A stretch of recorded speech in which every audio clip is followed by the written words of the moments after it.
Bet sakau, čia šitos upės karšiai, jie labai nagli, žiūrėk. Ant tų žodžių. Žiūrėk, jis toksai draugiškas, irgi jisai nebando bėgti pasroviui, gal pavyks šitą ištraukti.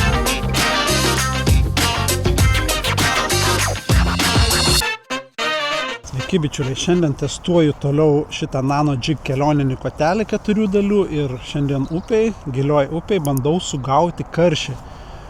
Ar pasiseks ar ne, nežinau. Čia karšių yra, žinau, kad jų yra čia, būtent šitoj vietoj, bet jie yra gana tokie gudrus, sunku jo sugauti. Vieną reikia naudoti labai plonus pavadėlius, o aš naudoju 10/100 ir, kaip sakau, čia užsidedi didesnį masalą, tai jie neima, užsidedi storesnį valą, jie neima, tai reikia labai delikačiai, o kai pakerti, jie yra čia tokie, sakysim, iki 3 kilų daugmaž. Ištraukt gan sunku būna, žodžius, yra čia problemos su šitais karšiais, bet pabandysim. Jeigu uždirbsiu 2 kibimus čia šitoj vietoj, tai bus labai gerai, būsiu labai patenkintas.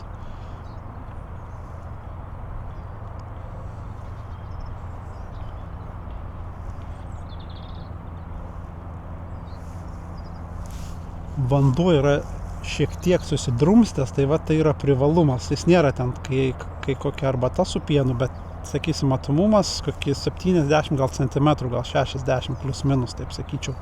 Tai kai toks matomumas, tai šiek tiek gali būti lengviau man, bet pažiūrėsim.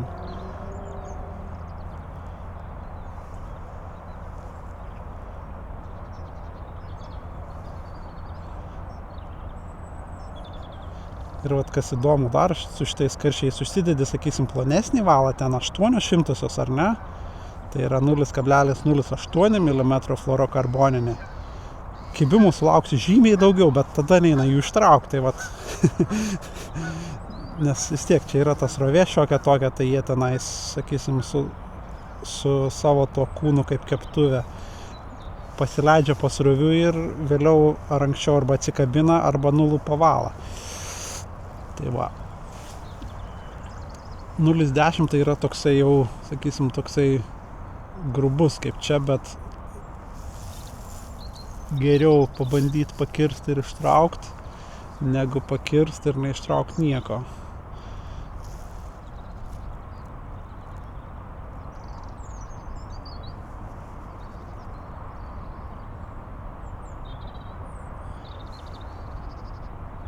Šiaip man šitas pinigėlis labai patinka.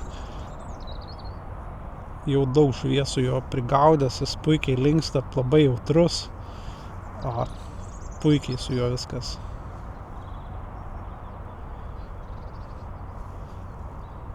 Čia gal reikėtų šiek tiek storesnio, plonesnio, tai yra pagrindinio valo, aš naudoju šitą Mifino ploniausią valiuką, Devil's Wire.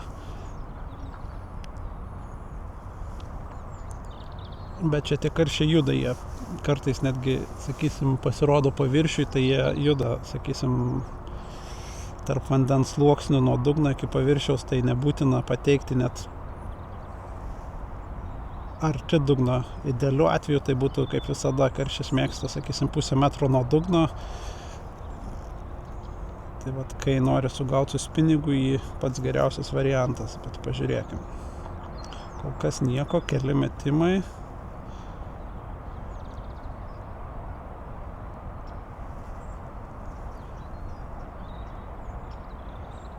Mano avižėlė yra 1 gramo.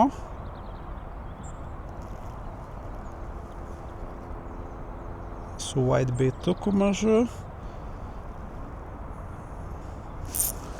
Kažkoks kibimas, bet čia ne karšis buvo, čia arba šeriukas, arba kokia kojytė.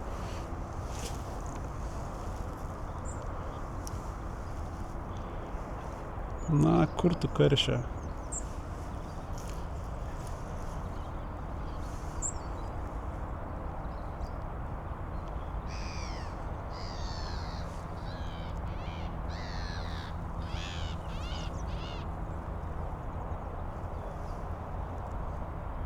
Tikrai, jeigu uždirbsiu čia 2 kibimus per valandą, tai čia bus superinė žuklė.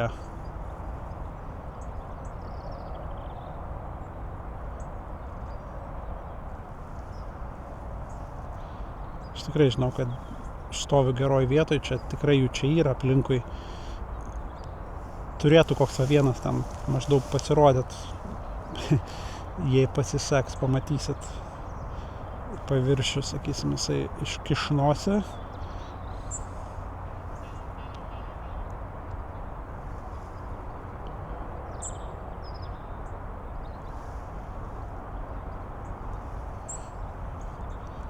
Kibimai čia karšių irgi būna įvairiai, būna gan agresyvus, toksai plak, kartais būna tiesiog kaip sudugninė.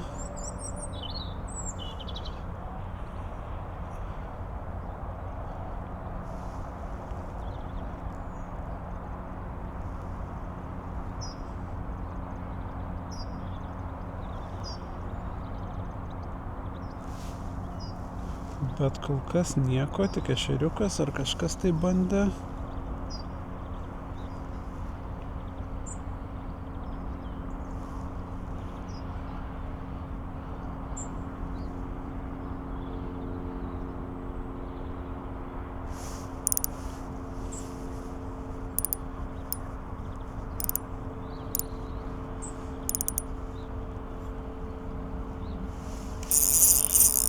Geras.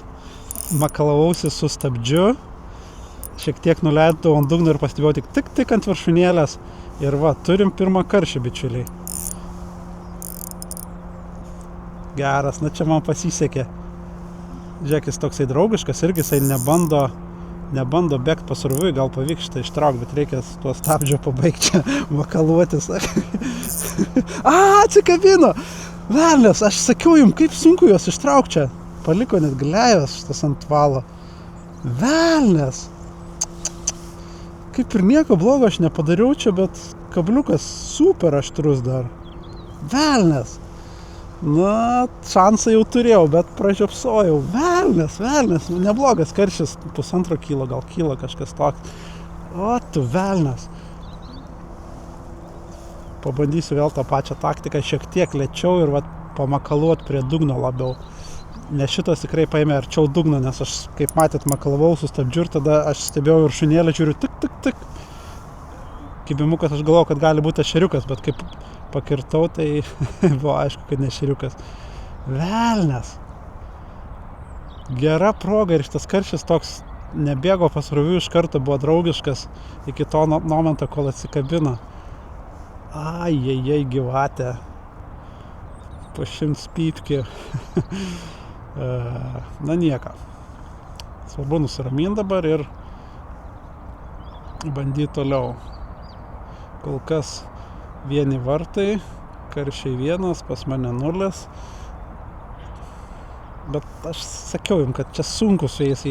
Čia toj srovėje, čia makaluojasi ir va, tie sroviniai karšiai, jie tikrai yra stipresni negu, sakysim, ten ežero ar ten kokio kanalo, kur vat. Čia vat jie tokie yra naglesni. Bet kai kibimą mačiau gerai, eik tu savo.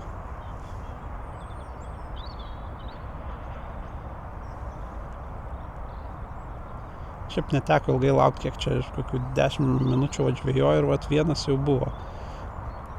Reik tikėtis, kad jisai dabar nepabėgs pasroviui ir nepasims viso būrio panikuodamas. Ir dar vat ką pastebėjau, bent jau čia, tai su tais karšiais tikrai ilgesnis pavadėlis, dabar aš vat naudoju gal 80 cm, tikrai padeda.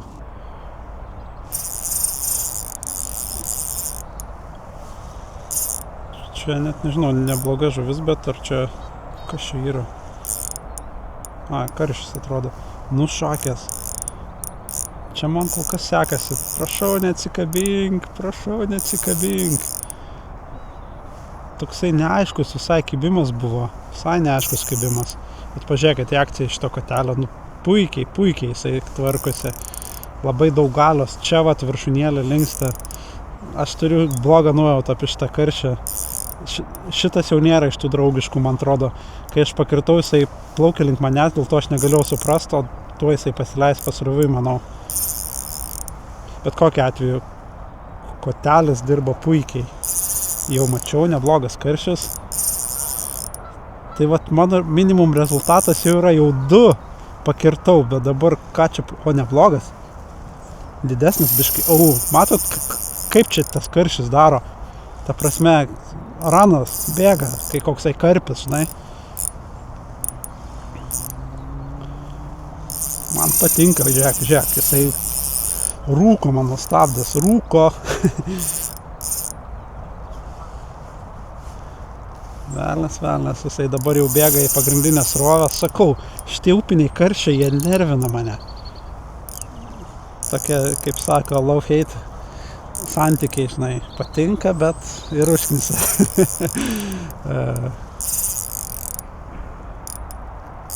Jisai spardosi tenai srovėjai. Nežinau, ar jūs matote ten kameroje, aš matau plika akim, jisai ten makaluojasi srovėjai, geras, karšis geras. Va. Nu, ar čia yra karšis? Nu, smagumėlis. Kai trauki upinį karšį, su tokiais įrankiais tai yra žiauriai smagu, nes lygesnė kova tenais negu su dugninė, ten užsidėjus 0,15, ten kokį valą ir lupti, čia tai 0,10, pavadėlis, super lengvas kotelis, smagumėlis. Kur tu bėgi? Kaip ten sakė, tempk ją čia, tempk jį čia. Turiu blogą nuojautą apie šitą karšį, nors pakankamai ilgai mes čia su juo jau žaidžiam, bet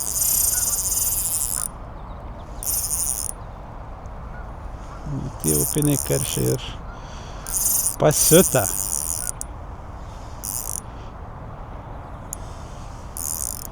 Neblogas, tikrai manau apie kilo, bet čia yra gerokai didesnių, kai tą didesnį pakirti, tai jisai išvis eina tenais neina sustabdyti, sakysim, stabdis pasirita, žinai, rūksta tenais po 30 sekundžių karšis daro tokius ranus be sustojimo.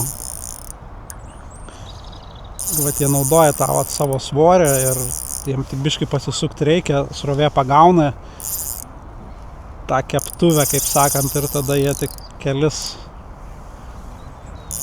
mostus su uodega ir pasroviui pasileidžia.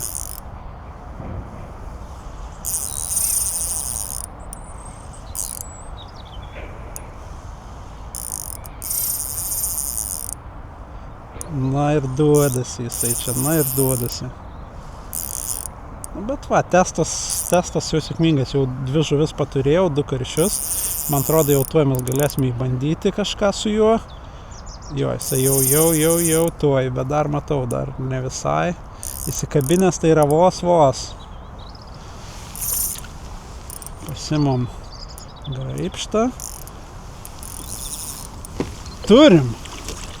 Turim karšiecas. Jauna žuvis, žiauriai jauna žuvis. Nieko keista, kad jisai čia kai išprotės. Įsikabinės, kaip matot, masaliukas viršutiniai lūpai. Kaip sako, karščio kremas. Toksai apie kilą gal. Labai faina žuvis. Petelniokas. Su šito koteliu super. Smagumėlis, gerai, keliauk. Tos upės karšiai, jie labai nagli, žiūrėk. Ant tų žodžių. Ne, kas čia? Čia labai greitas jisai, kas čia vyksta? Čia gali būti kokia kuoja, ar kas čia velnias, nežinau, nes čia taip jaučiasi kitaip, ar ešerys koks. Jo, ešeriokas. Geras. Bonusas. Nu geras. Nesitikėjau tokio. Žiūrėk, koks ešerys, gražuolis. Kokį jau reikia semti su tokiais įrankiais.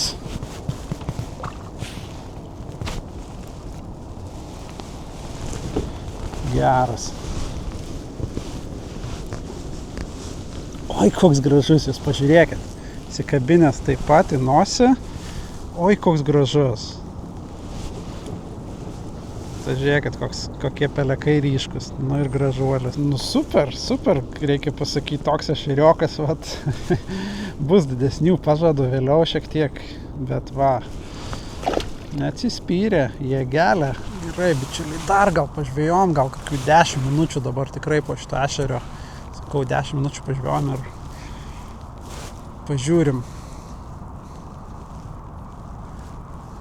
Nors saulė ir nesirodo, bet tikrai yra šviesiau dabar. Karšiai maitinasi geriausiai, kai prieblandoj naktį ir taip toliau. Bet tiesą sakant, šviesoj, sakysim, kai yra šviesu, su masalu beveik lengviau juos sugauti dažnai būna negu ten, sakysim, su guminuku lengviau sugauti tinkamai pateikiant tinkamai vietoj negu tenais su kokia dugninė. Kai jie nenori būti ant dugno, kai jie pakilę nuo dugno ir plaukia, tada gali būti lengviau sugauti, kaip sakau, su guminuku juos. Saulė lenda lauk, tai tada, ką žinau, po šito padarysiu dar vieną metimą ir jau baigsim žūklę. Jau kurį laiką karščio nesimato, nors tikrai žinau, kad jie čia yra kažkur aplinkui, būrelis jų. Tai jie gal tiesiog pakilo dar daugiau nuo dugno, arba gal nežinau, kas su jais atsitiko, bet nebepavyksta man įtikinti jų.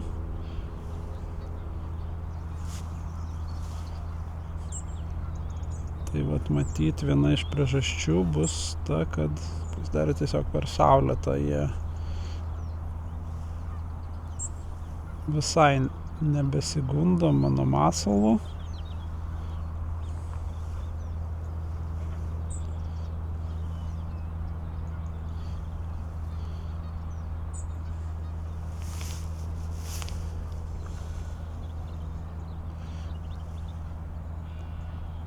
Turbūt reiktų laukti vakaro, ko aš nedarysiu, kad uždirbti dar keletą kibimų, arba ten per dieną vieną kitą pasigauti irgi, bet aš irgi to nedarysiu.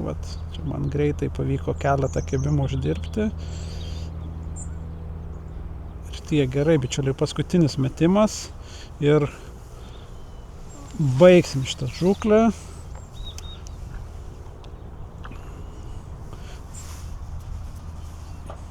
Kotelis, kaip matėt, linksta puikiai, tikrai nepasakytumėt, kad jisai yra 4 dalių, ta prasme, linksta puikiai tenais, turi jisai daugiau galios negu šiaip kiti avižadrebio kotai, iki 2 gramų užmetimo. Šitas tikrai dėl to, kad yra 4 dalių ir, sakysim, reikia storesnio, sakysim, mesingesnio storgalio, tai jisai yra storesnis čia prie rankenos ir tai duoda jam daugiau galios, bet vis tiek, kaip matėt, linksta tenais. Tai o viršūnėlė yra tokia pati jautri, kaip ir, sakysim, to paties Mifino Nano Jigas, kur yra iki 2 gramų 2 dalių. Tai toks pat jautrumas, gal šiek tiek jautriau net sakyčiau, nes daugiau galios yra storgaliai. Tai toks variantas. Bet priedas, kad gali būti naudojamas kotelis kaip kelionė, nes arba tiesiog automobilyje gražiai susidedi ir laikai, kai pasitaiko proga pažvejoti, išsitrauki greitai ir pažvejoja. Nežinai, kad meškerė yra vietoj, saugiai surinkta, nesurinkta, o padėta, trumpa, nieks ant jos ten neužlips, nesulaužys, nereikia galvoti, kaip ten transportuoti ir taip toliau. Tai geras variantas. Tikrai rekomenduoju. O vienintelis minusas, sakysim, šito koto yra, kad jeigu nori jį transportuoti kaip 2 dalių kotą, viršūnėlė gaunasi ilgesnė, bet aš atvirai sakant patrumpinau viršūnėlę savo kotui, tenais nupjovau porą centimetrų išmatavęs, kad, sakysim, diametrą ar tiks ar netiks nupjovus, tieks ir išmatavus tiko, tai aš jį ir nupjoviau ir dabar galiu naudoti kaip 2 dalių kotą. Tuoj parodysiu, ką aš turiu omeny. Nes transportuojant kaip 2 dalių kotą visada norit, kad viršutinė dalis būtų šiek tiek trumpesnė už storgalį, nes kitaip galima sulaužyti gan lengvai. Žiūrėk, paskutinių metimų nieko, užpakalis, bet nieko nepadarysi. vis tiek jau gerai pasisekė. Porą karšių kibimo, ešerys bonusinis, kurio nesitikėjau ir tiek žinių. Tai va, ką aš turiu omeny dėl 2 dalių, ar ne, sakysim, dabar, vat, kai aš patrumpinau, jeigu sudedi 2 dalis, ar ne, tai vat, lygiai, gražiai, tai vat viršūnėlė, kaip matot, yra, nepavyksta man čia sudėti, viršūnėlė, kaip matot, gaunasi šiek tiek trumpesnė. Tai vat, jūs to ir norite. Tai taip yra dėl to, kad aš patrumpinu, kiek paukščių, jūs pažiūrėkit, taip šmauja. Neleidžia atsisveikinti, tai va, aš čia patrumpinau pačią viršutinę dalį, maždaug prie, sakysim, nuo čia porą centimetrų ir dabar yra viskas čiki-piki, galiu transportuoti kaip 2 dalių kotą be jokių problemų. Tai va, dabar dar kartelį pasakysiu, kad labai rekomenduoju, laisvai rekomenduoju šitą kotą, išbandykit, jums patiks ir paliksiu nuorodas apačioje, jei nuspręsit įsigyti šitą kelioninį MiFine Nano Jig kotelį. Tai va, tiek, dėkui, kad žiūrėjote ir susitiksim kitose laidose. Iki!